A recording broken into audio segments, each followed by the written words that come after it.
ಎಲ್ಲರಿಗೂ ನಮಸ್ಕಾರ.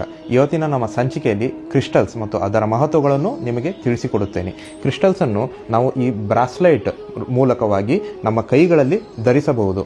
ಈ ಕ್ರಿಸ್ಟಲ್ಸ್ ಪ್ರತಿಯೊಂದು ಗ್ರಹಗಳಿಗೆ ಸಂಬಂಧಪಟ್ಟಿರುತ್ತದೆ. ನಮ್ಮ ಸೋಲಾರ್ ಸಿಸ್ಟಮ್ ಫಾರ್ಮೇಷನ್ ಆಗೋ ಟೈಮಲ್ಲಿ ಬೇರೆ ಬೇರೆ ಗ್ರಹಗಳಲ್ಲಿ ಇರತಕ್ಕಂಥ ಕ್ರಿಸ್ಟಲ್ಗಳು ನಮ್ಮ ಭೂಮಿಯಲ್ಲಿ ಕೆಲವೊಂದು ಸಿಲುಕಿಕೊಂಡಿವೆ. ಸೊ ಆ ಕ್ರಿಸ್ಟಲ್ಸ್ಗಳನ್ನು ಉಪಯೋಗಿಸಿ ನಮಗೆ ಯಾವ ಗ್ರಹಗಳದ್ದು ನೆಗೆಟಿವ್ ಎಫೆಕ್ಟ್ ಇದೆ, ಆ ಗ್ರಹದ ನೆಗೆಟಿವ್ ಎಫೆಕ್ಟನ್ನು ನಾವು ನಮ್ಮ ಮೈ ಮೇಲೆ ಧರಿಸಿಕೊಂಡು ತೆಗೆಯಬಹುದು ಮತ್ತು ಪರಿಹಾರವನ್ನು ಕಂಡುಕೊಳ್ಳಬಹುದು. ಕ್ರಿಸ್ಟಲ್ಸ್ಗಳನ್ನು ಹಲವಾರು ಸಮಸ್ಯೆ ಪರಿಹಾರಕ್ಕೆ ಉಪಯೋಗಿಸಬಹುದು.